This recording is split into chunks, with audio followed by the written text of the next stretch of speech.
अस्सलामुअलैकुम, welcome to my YouTube channel. तो basically जो आज हमारी वीडियो है वो है the sound pattern of language, place of articulation, manner of articulation of consonant. कि जो कॉन्सोनेंट्स है उनका साउंड पैटर्न क्या है, उनके प्लेस ऑफ आर्टिकुलेशन क्या है, उनके मैनर्स ऑफ आर्टिकुलेशन क्या है, वो कहाँ से प्रोड्यूस होते हैं और किस तरह प्रोड्यूस होते हैं। Speech sounds are also called phonemes. A phoneme is defined as the smallest part of spoken language that make a difference in meaning. जो हमारी स्पीच साउंड होती है, मतलब जब हम बोलते हैं तो जो हमारी आवाज़ निकलती है उसको हम फोनीम भी कहते हैं। तो जो फोनीम है define as the smallest part of spoken language, जो फोनीम है वो smallest part of spoken language. So there are 44 phonemes of word sound that make up the language. तो इंग्लिश लैंग्वेज में बेसिकली 44 फोनीम्स हैं जो मिल के language को बनाते हैं, और उसके साउंड्स को बनाते हैं। अब phonetics is the branch of linguistics that focus on the production and classification of the word speech. जो फोनेटिक है वो भी लिंग्विस्टिक की एक ब्रांच है और ये production and classification of word of speech sound पे फोकस करती है। जो फोनेटिक्स है वो प्रोडक्शन ऑफ साउंड पे फोकस करती है and classification of words of speech sound, ये दो चीज़ों पे फोकस करती है, production and classification of word. Consonants are letter representing a speech sound with a closure of the vocal tract. जब हमारे vocal tracts बिल्कुल बंद हो जाते हैं तो जो साउंड प्रोड्यूस होती है वो होती है consonant. A consonant is a sound made by a partial or complete closure of the vocal tract. Consonant एक ऐसी साउंड है जो जुज़वी तौर पर यानी कम या complete closure of vocal tract से जो प्रोड्यूस होती है वो होती है consonant sound. In English there are approximately 24 consonant, जो इंग्लिश में हो अप्रॉक्सीमेटली 24 कॉन्सोनेंट्स हैं। फीचर ऑफ क्लासिफिकेशन, जो कॉन्सोनेंट है वो थ्री फीचर में क्लासीफाई किए गए हैं। सबसे पहले वॉइसिंग मीन्स कि वॉइसलेस है या वॉइस्ड है। प्लेस ऑफ आर्टिकुलेशन, कि इसकी जो आर्टिकुलेशन जहाँ से प्रोड्यूस्ड हुआ है उसकी प्लेस क्या है, और फिर मैनर ऑफ आर्टिकुलेशन कि ये किस तरह प्रोड्यूस हुआ, इसका मैनर क्या है। सबसे पहले वॉइसिंग को देख लेते हैं। वॉइसिंग में पहले वॉइस्ड को देख लेते हैं। When the vocal fold vibrate, the phoneme is voiced. जब हमारे वोकल फोल्ड वाइब्रेट करते हैं तो जो फनीम होती है वो वॉइस्ड। तो वॉइस्ड साउंड को देखने के लिए एक ट्रिक यूज़ होती है, वो मैं आपको बताती हूँ। If you feel put your finger on your throat you will feel vibrate. अगर आपको वो वाइब्रेशन फील होती है तो इट्स मीन जो आप साउंड बोल रहे हो वो वॉइस्ड है। For example, put your finger on your throat and से Z. If you feel vibration, it means the sound is voiced. Voiceless. The opposite is true when the vocal fold do not come into contact, do not vibrate, the phoneme is voiceless. तो voice के जब हम opposite जाएंगे तो जब हमारे voice में होता है कि हमारे जो वोकल फोल्ड्स हैं वो वाइब्रेट करते हैं, लेकिन जो वॉइसलेस है उसमें हमारे जो वोकल फोल्ड्स हैं वो वाइब्रेट नहीं करते। लाइक बा, हमारा वोकल फोल्ड जो है वो वाइब्रेट नहीं कर रहा। अब जो अगला फीचर है वो है manner of articulation. Manner of articulation refer to how speech organ effect the puff of air और air stream is also called degree of obstruction. Manner of articulation में ये होता है कि कितनी हद तक एयर स्ट्रीम को हमारे जो माउथ में वो ब्लॉक किया जा रहा है, या how the sound is produce, कि साउंड किस तरह प्रोड्यूस होती है, ये होता है मैनर ऑफ आर्टिकुलेशन। जो हमारे पास नेक्स्ट फीचर है वो है place of articulation. Place of articulation refers to where the sound is made in mouth, it is also called point of articulation.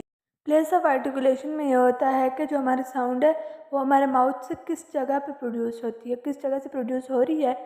It is also called where the sound is produce और the pointing of articulation, कि जो articulation का जो point है वो हमारे mouth में वो कौन सा है। There are 7 places of articulation in our mouth: bilabial, dental, labiodental, velar, palatal, alveolar and glottal. अब हम इनको वन बाय वन समझेंगे।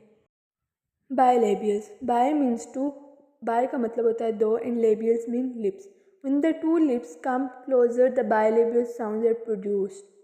जब दो लिप्स आपस में क्लोज होते हैं तो जो साउंड प्रोड्यूस होती है वो होती है bilabial.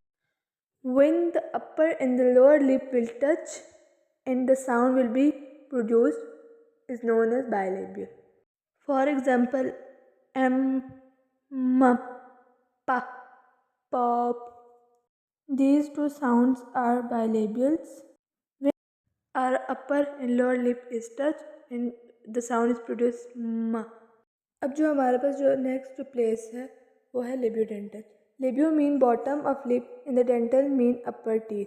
When the top teeth connect with the bottom lip in the sound produced is labiodental.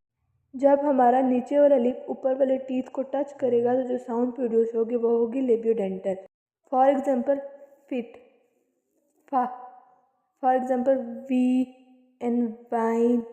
अब जो हमारे पास जो नेक्स्ट प्लेस है वो है dental. Dental are the sound when the lip of tongue touches the back of upper teeth and the sound is produced dental. जब हमारा lip हमारी बैक ऑफ अपर टीथ को जब टच करेगा तो जो साउंड प्रोड्यूस होगी वो होगी डेंटल. फॉर एग्जांपल था इन thick and the and then. The next place is alveolars. Alveolar sounds are produced when the tongue tip touches the area behind top teeth and sound is produced alveolar. Upper teeth में जो भी area है जब टंग हमारी वहाँ पे जब टंग tip हमारी उसको टच करती है तो जो भी साउंड प्रोड्यूस होती है वो एल्वियोलर्स होती है. फॉर एग्जांपल टा इन टॉप, ज़ा इन ज़ैप.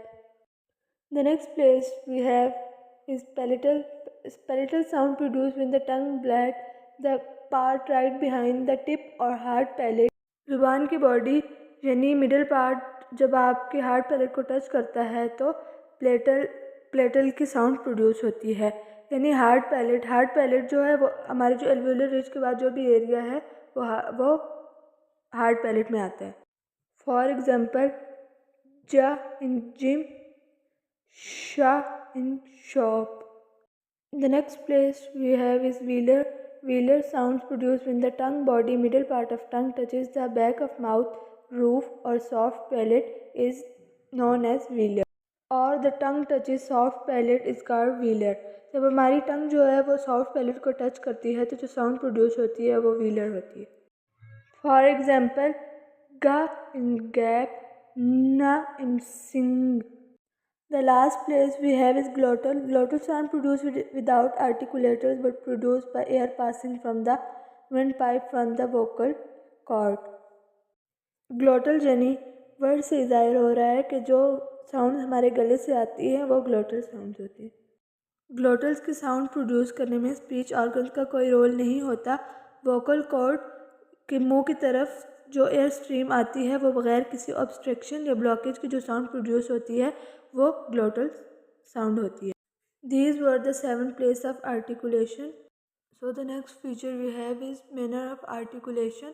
जैसे कि हम इसको पहले एक्सप्लेन कर चुके हैं लेकिन दोबारा इसको रफली थोड़ा सा हम इसको दोबारा एक्सप्लेन कर देते हैं. बेसिकली जो मैनर ऑफ आर्टिकुलेशन होता है वो होता है कि how the sound is produce. Manner of articulation में होता है कि हमारे माउथ में कितनी हद तक एयर स्ट्रीम को ब्लॉक किया जा रहा है या how the sound is produce कि जो साउंड है वो कैसे प्रोड्यूस हो रही है. We have 6 manner of articulation that are stop, fricative, affricates, nasal, approximate and glides. The first manner we have is stops. Stops are also called plosives when the air flow is stopped or blocked completely before being released. जब air flow हमारे मुंह में stop हो जाती है या block हो जाती है कम्प्लीटली दोबारा बाहर आने से पहले तो जो साउंड प्रोड्यूस होती है वो होती हैं stops. The next manner we have is nasal. Nasal sounds occur when the oral passage is closed and the air flows through the nasal cavity. इससे पहले जितने भी साउंड थे वो सबके सब माउथ से प्रोड्यूस होते थे. यानी जो एयर स्ट्रीम थी वो माउथ से गुजरती थी लेकिन जो ये साउंड है ये तब प्रोड्यूस होता है जब एयर फ्लो नोज से प्रोड्यूस होती है.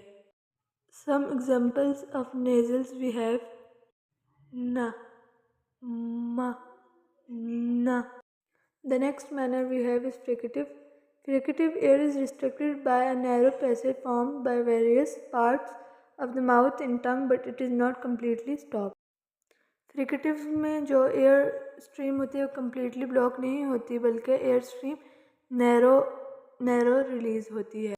मतलब कि वो बिल्कुल बंद नहीं हो जाता, कुछ थोड़ा सा उसके जो नैरो पैसेज होता है वो ओपन रहता है और उससे जो साउंड प्रोड्यूस होती हैं वो होती हैं fricatives. Some examples we have are following like va, sa, da, tha, sha. The next manner we have is affricates. Affricates sounds are made through the combination of a stop and fricative. First, air pressure is built up like in a stop, but rather than exploding out, the air flow through a narrow passage like a fricative. जो एफ्रिकेट है वो combination है stops and fricatives का। पहले ये stops की तरह pressure built up करता है और फिर ये रादर देन एक्सप्लोडिंग की जगह और जो एयर फ्लो होती है वो नैरो पैसेज के थ्रू रिलीज होती है। तो ये दोनों स्टॉप्स एंड फ्रिकेटिव्स मिला के जो साउंड बनती है वो होती है affricates. The following sounds are affricates, चा and ja. The next and the last manner we have is approximates. The glides in liquids are approximates. The airflow moves relatively free around the tongue. Approximates में we have two things, glides in liquid. जो air flow होती है वो relatively free move करती है around the tongue और जो sounds produce होती हैं वो होती हैं liquid in glide.